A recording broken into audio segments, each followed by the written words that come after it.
കോൺഗ്രസിൽ പൊട്ടിത്തെറി കടുക്കുന്നു. കെ മുരളീധരനെ പിന്തുണച്ച് A group. KPCC president V M. സുധീരന് കത്ത് നൽകി. രാജ്മോഹൻ ഉണ്ണിത്താനെതിരെ നടപടി വേണമെന്ന് കത്തിൽ ആവശ്യം. അതേസമയം സോളാർ കേസിലാണ് നടപടി ആദ്യം വേണ്ടതെന്ന് ഉണ്ണിത്താനും തിരിച്ചടിച്ചു. കെ മുരളീധരനെതിരെയും ഉണ്ണിത്താൻ രൂക്ഷ വിമർശനം ഉന്നയിച്ചു.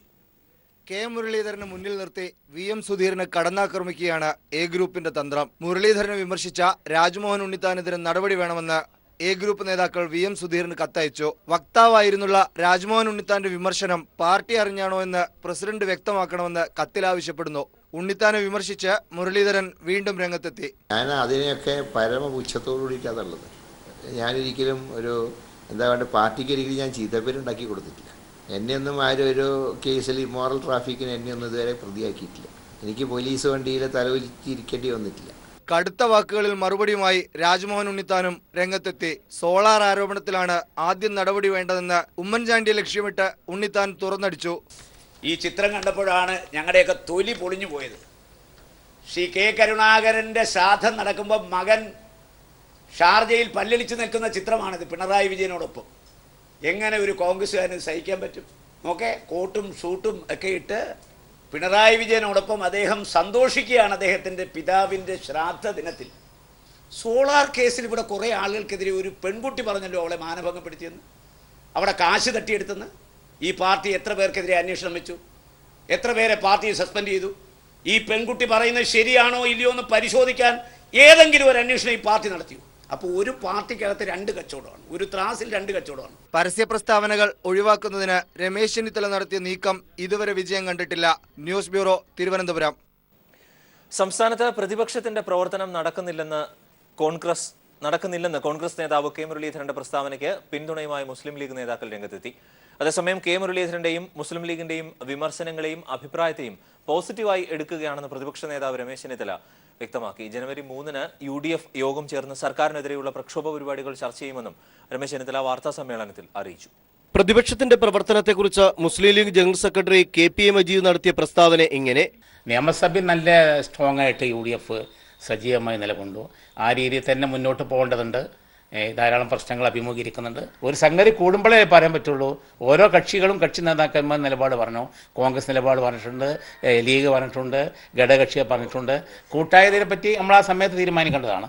അതേസമയം പ്രതിപക്ഷത്തിന്റെ പ്രവർത്തനം നടക്കുന്നില്ലെന്ന പ്രസ്താവനയ്ക്ക് പ്രതിപക്ഷ നേതാവ് രമേശ് ചെന്നിത്തലയുടെ മറുപടി ഇത്തരത്തിലായിരുന്നു. കെ.പി.സി.സിയുടെ നേതൃത്വം കൊടുക്കുന്ന വി.എം. സുധീരൻ കെ.പി.സി.സി പരിപാടികളിട്ട് മുന്നോട്ട് പോകുന്നു, UDF പരിപാടികളിടുന്നു. ഈ സമര പരിപാടികൾ നല്ല നിലയിൽ മുന്നോട്ട് പോകുന്നു. അതിന് കുറെ കൂടി ശക്തമായി മുന്നോട്ട് പോകണമെന്ന് പറയുന്നത് വളരെ വളരെ പോസിറ്റീവായൊരു സമീപനമായിട്ട് മാത്രമേ ഞാൻ കാണുന്നുള്ളൂ. മുസ്ലിം ലീഗിന്റെയും കെ മുരളീധരന്റെയും വിമർശനത്തെ ഇരുകൈ നീട്ടി സ്വീകരിക്കുന്നു. ജനുവരി 3-ന് ചേരുന്ന UDF യോഗത്തിൽ ജനകീയ പ്രശ്നങ്ങളിൽ സർക്കാരിനെതിരെയുള്ള പ്രക്ഷോഭം ചർച്ച ചെയ്യുമെന്നും രമേശ് ചെന്നിത്തല വാർത്താസമ്മേളനത്തിൽ വ്യക്തമാക്കി. എന്നാൽ പ്രതിപക്ഷം 6 മാസത്തിനുള്ളിൽ നടത്തേണ്ട പ്രവർത്തനങ്ങൾ നടത്തി. ശക്തമായ പ്രക്ഷോഭം വേണമെന്ന ആവശ്യം സ്വാഭാവികമാണെന്നും മുസ്ലിം ലീഗ് ഹൈപ്പവർ കമ്മിറ്റി അംഗം PK കുഞ്ഞാലിക്കുട്ടി പറഞ്ഞു. UDF-ൽ വഴക്കില്ലെന്ന് പറഞ്ഞ കുഞ്ഞാലിക്കുട്ടി കോൺഗ്രസിലെ വഴക്കിൽ പങ്കുചേരാനില്ലെന്നും കൂട്ടിച്ചേർത്തു.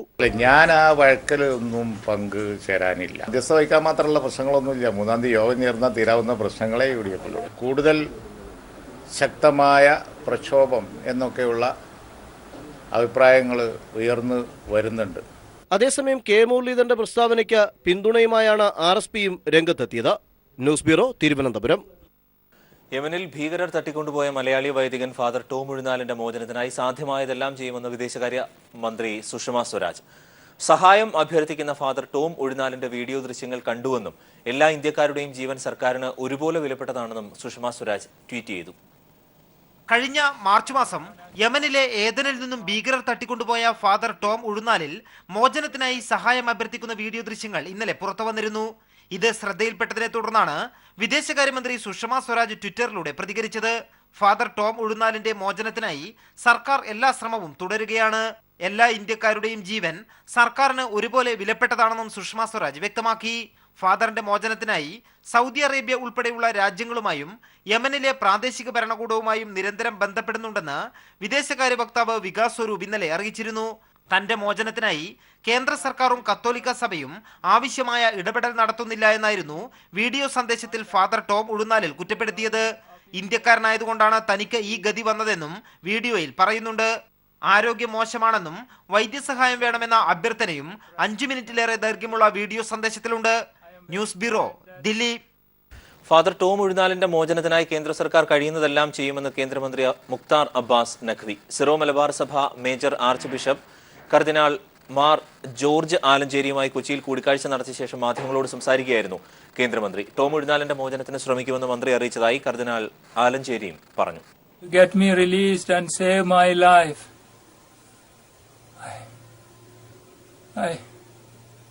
I need your help. യമനിൽ IS ഭീകരർ തട്ടിക്കൊണ്ടുപോയ മലയാളി പുരോഹിതൻ ഫാദർ ടോം ഉഴുന്നാൽ സഹായത്തിനായി കേഴുന്ന വീഡിയോ കഴിഞ്ഞ ദിവസം പുറത്തു വന്നിരുന്നു. തന്റെ മോചനത്തിനായി കേന്ദ്ര സർക്കാരും ഫ്രാൻസിസ് മാർപ്പാപ്പയും അടിയന്തരമായി ഇടപെടണമെന്നും ഫാദർ ആവശ്യപ്പെട്ടിരുന്നു. ഈ സാഹചര്യത്തിലാണ് കേന്ദ്രമന്ത്രി മുക്താർ അബ്ബാസ് നഖ്വി സീറോ മലബാർ സഭ മേജർ ആർച്ച് ബിഷപ്പ് കർദിനാൾ മാർ ജോർജ് ആലഞ്ചേരിയുമായി കൂടിക്കാഴ്ച നടത്തിയത്. നയതന്ത്ര ഇടപെടലുമായി ബന്ധപ്പെട്ട ചില പ്രശ്നങ്ങളുണ്ടെങ്കിലും ഫാദർ ടോമിന്റെ മോചനത്തിനായി കേന്ദ്ര സർക്കാർ കഴിയുന്നതെല്ലാം ചെയ്യാമെന്ന് മന്ത്രി മുക്താർ അബ്ബാസ് നഖ്വി പറഞ്ഞു. The information is concerned, video is concerned, we definitely look after and we will do whatever I can do. ഫാദറിന്റെ മോചനത്തിനായി പരിശ്രമിക്കാമെന്ന് കേന്ദ്ര സർക്കാർ ഉറപ്പു നൽകിയതായി കൂടിക്കാഴ്ചയ്ക്ക് ശേഷം കർദിനാൾ ജോർജ് ആലഞ്ചേരിയും പറഞ്ഞു. മാക്സിമം സപ്പോർട്ട് അതിനുവേണ്ടി ചെയ്യുമെന്നും പരിശ്രമിക്കുന്നുണ്ടെന്നുമൊക്കെ അദ്ദേഹം പറഞ്ഞു. വത്തിക്കാൻ്റെ ഇടപെടൽ കൊണ്ടല്ല അദ്ദേഹം സൂചിപ്പിക്കുന്ന ഫ്രഞ്ച് വനിതയുടെ വിമോചനവും നടന്നിരിക്കുന്നത്. ഒരുപക്ഷെ ഫ്രഞ്ച് ഗവൺമെന്റ് എന്തെങ്കിലും ചെയ്തിട്ടുണ്ടോ എന്ന് എനിക്ക് അറിഞ്ഞുകൂടാ. News bureau, Kochi. നോട്ടു പ്രതിസന്ധിയിൽ വിശദീകരണം നൽകാനായില്ലെങ്കിൽ പ്രധാനമന്ത്രി രാജിവെക്കണമെന്ന് പ്രതിപക്ഷം. രാഹുൽ ഗാന്ധിയുടെ അധ്യക്ഷതയിൽ ചേർന്ന പ്രതിപക്ഷ പാർട്ടികളുടെ യോഗത്തിലാണ് രാജി ആവശ്യം ഉന്നയിച്ചത്.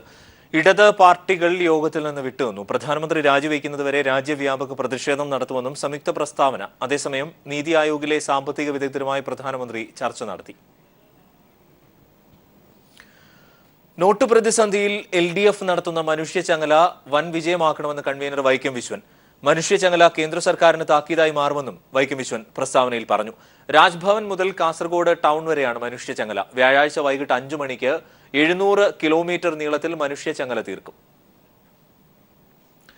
നോട്ടു പ്രതിസന്ധിയിൽ തുറന്നടിച്ച് MD വാസുദേവൻ നായർ. തുഗ്ലക് പരിഷ്കാരത്തിന് പിന്നിൽ വേറെ എന്തൊക്കെ ലക്ഷ്യങ്ങളുണ്ടെന്ന് MD.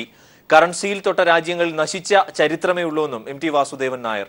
നോട്ട് പ്രതിസന്ധിയെക്കുറിച്ച് തോമസ് ഐസക് രചിച്ച കള്ളപ്പണവേട്ട മിഥിയും യാഥാർത്ഥ്യവും എന്ന പുസ്തകം പ്രകാശനം ചെയ്ത് സംസാരിക്കുകയായിരുന്നു അദ്ദേഹം. എല്ലാം 30 ദിവസം കഴിയുമ്പോൾ ശരിയാവും, 50 ദിവസം കഴിയുമ്പോൾ ശരിയാവും, 70 ദിവസം കഴിയുമ്പോൾ ശരിയാവുമെന്ന്. ഇത് ഔദ്യോഗിക സ്ഥാനം വഹിക്കുന്ന ആളുകൾ തന്നെ മാറി മാറി പറഞ്ഞുകൊണ്ടിരിക്കും. ഇതിനേറെ റിസർവ് ബാങ്കിന്റെ അധികാരികൾ പോലും ഓരോ സമയത്ത് മാറി മാറിയിട്ട് പറയുന്നു. അപ്പൊ ഈ വിഷയത്തെ പറ്റി ആലോചിക്കേണ്ടതുണ്ട്, ചിന്തിക്കേണ്ടതുണ്ട്. കേരളം പോലെയുള്ള ഒരു പ്രദേശത്തിന് ഈ ആപത്തിൽ എങ്ങനെ ചെറുത്ത് നിൽക്കാൻ പറ്റും, നിലനിൽക്കാൻ പറ്റും. ചെറുത്ത് നിൽപ്പ് മാത്രമല്ല, നിലനിൽപ്പ് കൂടിയിട്ട്. എക്സിസ്റ്റൻസ്, അസ്തിത്വം, നിലനിൽപ്പ്. കോൺഗ്രസ് വക്താവ് സ്ഥാനം രാജ്മോഹൻ ഉണ്ണിത്താൻ രാജിവെച്ചു. രാജിക്കത്ത് KPCC അധ്യക്ഷൻ VM സുധീരന് കൈമാറി എന്നാണ് നിലവിൽ അറിയാൻ കഴിയുന്നത്. ഞങ്ങളുടെ പ്രതിനിധി ജീവൻ കുമാർ ചേരുന്നു. ജീവൻ, അല്പ സമയം മുമ്പാണ് മാധ്യമ സമ്മേളനം വിളിച്ച് K മുരളീധരനെതിരെ വലിയ തരത്തിലുള്ള വിമർശനങ്ങൾ അദ്ദേഹം ഉന്നയിച്ചത് കടുത്ത ഭാഷയിൽ. അതിനുശേഷം മണിക്കൂറുകൾക്കകം ഇത്തരമൊരു തീരുമാനം കൂടി ഉണ്ടായിരിക്കുന്നു. എന്താണ് നിലവിലെ സാഹചര്യം? അരുൺ, നമ്മൾ നേരത്തെ കേട്ടതുപോലെ തന്നെ വളരെ വൈകാരികമായിട്ടാണ് KPCCയുടെ വക്താവ് കൂടിയായ മുതിർന്ന നേതാവ് രാജ്മോഹൻ ഉണ്ണിത്താൻ മാധ്യമങ്ങൾക്ക് മുമ്പാകെ സംസാരിച്ചത്. അദ്ദേഹം തന്റെ സംസാരത്തിൽ ഉടനീളം വ്യംഗ്യമായും പരോക്ഷമായും പറയുകയും നേരിട്ട് കടന്നാക്രമിക്കുകയും ചെയ്ത 2 വിഷയങ്ങളാണുള്ളത്. ഒന്ന്, K മുരളീധരൻ അദ്ദേഹത്തിനെതിരായി നടത്തിയ പ്രസ്താവനയ്ക്ക് വളരെ ശക്തമായ ഭാഷയിൽ തന്നെ രാജ്മോഹൻ ഉണ്ണിത്താൻ മറുപടി പറഞ്ഞു. അതോടൊപ്പം തന്റെ പ്രസ്താവന ഏതെങ്കിലും ഘട്ടത്തിൽ തിരുത്തേണ്ടി വരുന്ന ഒരു സാഹചര്യം തനിക്ക് ഉണ്ടാവുകയാണെങ്കിൽ, അല്ലെങ്കിൽ അത്തരത്തിൽ ഒരു സമ്മർദ്ദത്തിന് താൻ വിധേയനാകപ്പെടുന്ന ഒരു സാഹചര്യം സംജാതമാവുകയാണെങ്കിൽ താൻ ഈ KPCC വക്താവ് സ്ഥാനം ഉപേക്ഷിക്കുമെന്ന് അദ്ദേഹം വാർത്താ സമ്മേളനത്തിൽ മാധ്യമങ്ങളോട് അസന്നിഗ്ധമായി പറഞ്ഞിരുന്നു. അതേ തുടർന്ന് നമ്മൾ മനസ്സിലാക്കുന്നത് KPCC അധ്യക്ഷൻ തന്നെ ഈ പ്രസ്താവന പിൻവലിക്കണമെന്ന തരത്തിൽ രാജ്മോഹൻ ഉണ്ണിത്താനോട് ആവശ്യപ്പെട്ടു. തുടർന്നാണ് അദ്ദേഹം KPCC വക്താവ് സ്ഥാനം ഒഴിയുകയാണ് എന്ന രാജിക്കത്ത് ഇപ്പോൾ KPCC അധ്യക്ഷൻ VM സുധീരൻ രാജ്മോഹൻ ഉണ്ണിത്താൻ കൈമാറിയിരിക്കുന്നത്. ഈ കത്തിന്റെ കാര്യത്തിൽ ഇനി തീരുമാനമെടുക്കേണ്ടത് KPC അധ്യക്ഷനാണ്. പക്ഷേ തന്നെ കത്തിൽ പറഞ്ഞിരിക്കുന്ന കാര്യങ്ങൾ ഇപ്രകാരമാണ്. തനിക്ക് ഒരു നേരത്തെ പറഞ്ഞതുപോലെ തന്നെ പാർട്ടിക്കെതിരായി നിരവധി ആരോപണങ്ങൾ ഉയർന്നു വരുന്ന ഘട്ടത്തിൽ അവയെല്ലാം പ്രതിരോധിക്കാനുള്ള ബാധ്യതയായിരുന്നു തനിക്ക് ഉണ്ടായിരുന്നത്. ആ ബാധ്യത താൻ വളരെ ഭംഗിയായി തന്നെ നിറവേറ്റുകയും ചെയ്തു. പ്രത്യേകിച്ച് സോളാർ അടക്കമുള്ള ആരോപണങ്ങൾ പാർട്ടി പ്രവർത്തകർ, നേതാക്കന്മാർ, മന്ത്രിമാർ, മുഖ്യമന്ത്രി അടക്കമുള്ളവർ നേരിടേണ്ടി വരുന്ന ഘട്ടത്തിൽ കോൺഗ്രസിന്റെ ഏതാണ്ട് എല്ലാ പ്രധാനപ്പെട്ട ആളുകളും മൗനം അവലംബിക്കുന്ന ഘട്ടത്തിൽ പാർട്ടിയെ രക്ഷിക്കുന്നതിന് വേണ്ടി താൻ വളരെ ശക്തമായി തന്നെ താൻ രംഗത്തിറങ്ങി. പല കാര്യങ്ങളിലും അത് അപ്രകാരമല്ല എന്ന് തന്റെ മനസ്സ് പറയുന്നുണ്ടെങ്കിൽ പോലും പാർട്ടിക്ക് വേണ്ടി ഒരു സന്നദ്ധ ഭടനെ പോലെ, ഒരു കാവൽ നായയെ പോലെ തനിക്ക് പ്രതിരോധിക്കേണ്ടതായി വന്നു.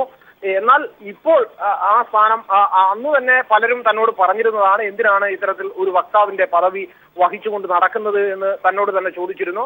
എന്നാൽ അപ്പോഴൊക്കെ തനിക്കിതൊരു ബാധ്യതയായില്ല. എന്നാൽ കാര്യങ്ങൾ സ്വതന്ത്രമായി പറയാൻ കഴിയാത്ത ഒരു സാഹചര്യം വരികയാണെങ്കിൽ താൻ രാജിവെക്കും എന്ന് അസംയുക്തമായ ഭാഷയിൽ തന്നെ രാജ്മോഹൻ ഉണ്ണിത്താൻ പറഞ്ഞിരുന്നു. ഇപ്പോൾ ആ വക്താവ് സ്ഥാനം ഒഴിഞ്ഞുകൊണ്ടുള്ള കത്ത് KPC അധ്യക്ഷന് താൻ കൈമാറുകയും ചെയ്തിരിക്കുന്നു. അരുൺ. എസ് ജീവൻകുമാറാണ് വിവരങ്ങൾ നൽകിയത്. കോൺഗ്രസ് വക്താവ് സ്ഥാനം രാജ്മോഹൻ ഉണ്ണിത്താൻ രാജിവെച്ചു. മധ്യ കേരളത്തിലെ മലയോരവാസികൾക്കായി കൈരളി അണിയിച്ചൊരുക്കുന്ന സ്റ്റാർ ഷോയ്ക്ക് നാളെ തിരിതെളിയും. വൈകിട്ട് സെന്റ് തോമസ് കോളേജ് ഗ്രൗണ്ടിലാണ് 10,000ങ്ങളെ സാക്ഷി നിർത്തി ഷോ തുടങ്ങുക. ഇതിനായുള്ള എല്ലാ ഒരുക്കങ്ങളും പൂർത്തിയായി. അഞ്ജു ജോസഫും ശ്രീനാഥും റെജി പാലയും മാറ്റുകൂട്ടുന്ന കലാസായാഹ്നം. കൈരളി ചാനൽ അണിയിച്ചൊരുക്കുന്ന മെഗാ സ്റ്റാർ ഷോയ്ക്കായി റാന്നി ഒരുങ്ങിക്കഴിഞ്ഞു. ചലച്ചിത്ര സീരിയൽ മേഖലയിലെ പ്രമുഖരെ അണിനിർത്തിയാണ് ഷോ സംഘടിപ്പിച്ചിരിക്കുന്നത്. പുതുവത്സരം ആഘോഷിക്കുന്ന മലയോര മേഖലയിലെ ജനങ്ങൾക്ക് കൈരളി തന്ന സമ്മാനമാണിതെന്ന് റാന്നി MLA രാജു എബ്രഹാം പറഞ്ഞു.